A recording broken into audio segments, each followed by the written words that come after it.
I think humility plays a pretty big role in all of the fields that we're talking about. Certainly in science, we're constantly seeking surprises, things that and revolutions, things that overturn not just the little things on a day-to-day, but overturn the entire enterprise of science. So I think and we often take our time about deciding whether something is truly the best way to think about things, and I think that's shared with other enterprises that are more socially oriented. I agree with George entirely on this, so that it is essential.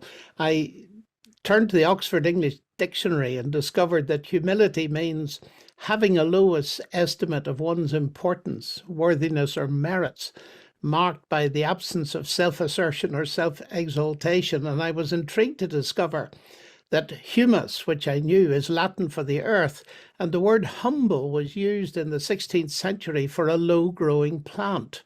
So the idea is of something down on the earth, small, low, lowly, insignificant, and unpretentious. And in science, it certainly means, first of all, being teachable, being prepared to admit you're wrong, being correctable, being open to new and what George called surprising ideas, being slow to offend, quick to forgive, and even being prepared to ask for help and treating others with respect, knowing that you can learn from them. And I would add to that humility means being pleased for your colleagues when they get more recognition than you do.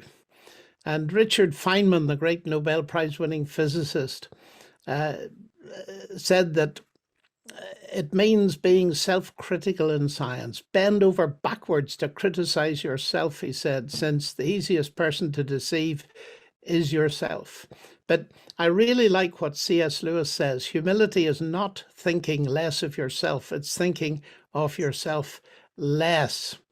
And this kind of virtue, and I believe it is a virtue, is very important, I think, in making progress in science, because when we get proud, we become intransigent, we become over-dogmatic, and we're not open to learning, and we won't make the progress we do.